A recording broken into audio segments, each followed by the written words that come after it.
Em Lucas 17, 22, Jesus fala sobre a vinda súbita do reino de Deus.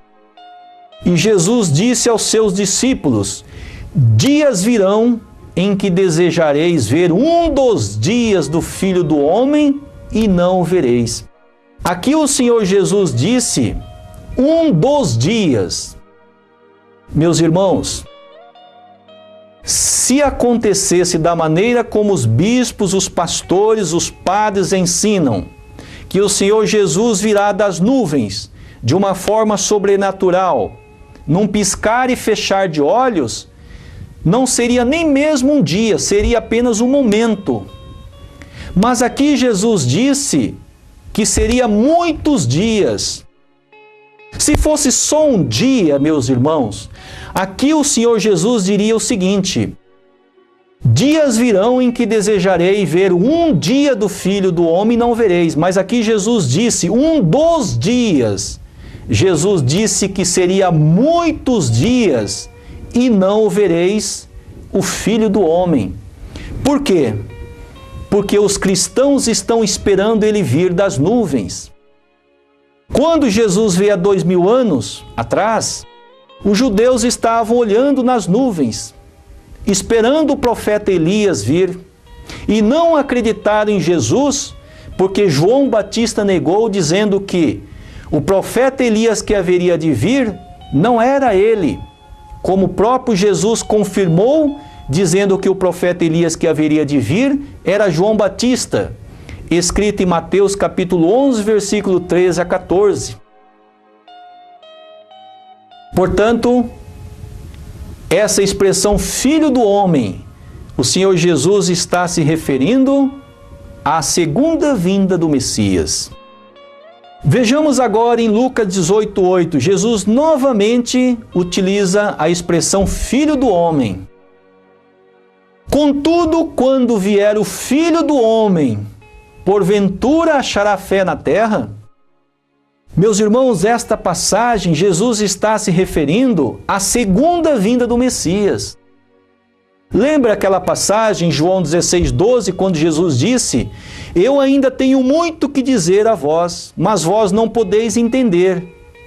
Em João 16:13, Jesus diz: mas quando aquele Espírito de verdade vier, ele não falará de si mesmo, mas abertamente falará acerca do Pai.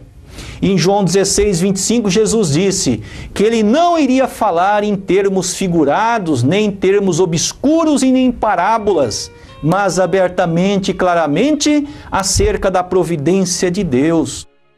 Aqui, esta passagem, Lucas 18:8, Jesus está se referindo à segunda vinda do Messias. E a expressão Filho do Homem, Jesus está se referindo à segunda vinda do Messias. Vejamos agora em Mateus 8:20, quando Jesus utiliza novamente o termo Filho do Homem, ainda quando ele estava em corpo físico, quando ele estava vivendo na terra. Jesus disse essas palavras: as raposas têm covis e as aves do céu têm ninhos, mas o Filho do Homem, Jesus novamente utiliza a expressão Filho do Homem. Nesta passagem, Jesus refere-se a si mesmo como Filho do Homem. Mas aqui, em Lucas 17:24, Jesus utiliza a expressão Filho do Homem, mas ele está se referindo à segunda vinda do Messias. Assim como o relâmpago fuzilando em uma extremidade no céu, ilumina até outra extremidade, assim será também o Filho do Homem no seu dia. Em Lucas 17:26, Jesus novamente ressalta acerca da vinda súbita do reino de Deus. Jesus disse: como aconteceu nos dias de Noé, assim também será nos dias do Filho do Homem. Aqui Jesus também utiliza a expressão que não será apenas um dia, mas serão muitos dias do Filho do Homem. Jesus novamente chama a segunda vinda do Messias de Filho do Homem. Em Lucas 17:33, novamente Jesus faz a ressaltação sobre a vinda súbita do reino de Deus. Qualquer que procurar salvar sua vida, perdê-la-á, e qualquer que perder, salvá-la-á. Teria alguém de sacrificar sua vida para seguir o Senhor Jesus ou o Senhor da segunda vinda? Se ele viesse nas nuvens literais com o toque da trombeta dos anjos? Meus irmãos, continuem me acompanhando com muita atenção. Em Mateus 24, 3, 5, sinal da segunda vinda e do fim do mundo. O livro de Mateus foi escrito cerca de 50 anos após a crucificação de Jesus. Declara-nos quando serão essas coisas e que sinal haverá da tua vinda e do fim do mundo. Respondeu-lhe Jesus: acautelai-vos que ninguém vos engane, porque muitos dirão em meu nome, dizendo, eu sou o Cristo, a muitos enganarão. Se Jesus viesse nas nuvens literalmente, ele não diria para termos cuidado com o falso Cristo, porque os cristãos estariam absolutamente acreditando que o Messias virá sobre as nuvens e promoverá o arrebatamento. Como o povo cristão serão enganados se o Messias vier das nuvens literalmente? Nesta passagem, Mateus 24, 3, 5, mais uma evidência de que o Senhor Jesus não virá da maneira como são ensinadas nos púlpitos das igrejas cristãs. Em Atos capítulo 1, versículo 11, Jesus faz uma advertência. Varões galileus, por que ficais aí olhando para o céu? Esse Jesus que dentre vós foi elevado para o céu, há de vir assim como para o céu vistes ir. Se Jesus viesse nas nuvens literais, por que ele repreendeu os varões galileus por estarem olhando para o céu? Se o Senhor Jesus viesse das nuvens literais, da maneira como são ensinadas nas igrejas cristãs, o Senhor Jesus ensinaria os varões galileus a continuarem olhando para as nuvens, para o céu. Aqui em João 16, 12, em Apocalipse capítulo 5, versículo 5 diz: ainda tenho muito que vos dizer, mas vós não o podeis suportar agora. Estas palavras Jesus disse quando ele estava em corpo físico. Vejamos agora as palavras que Jesus disse quando ele já não estava mais em corpo físico. 98 anos depois da sua crucificação, Jesus disse essas palavras ao seu servo João na ilha de Patmos, das coisas que iriam acontecer na segunda vinda do Messias. Jesus disse a João: o leão da tribo de Judá, a raiz de Davi, venceu para abrir o livro e romper os 7 selos. Jesus, em vida, disse que teria que dizer muitas coisas.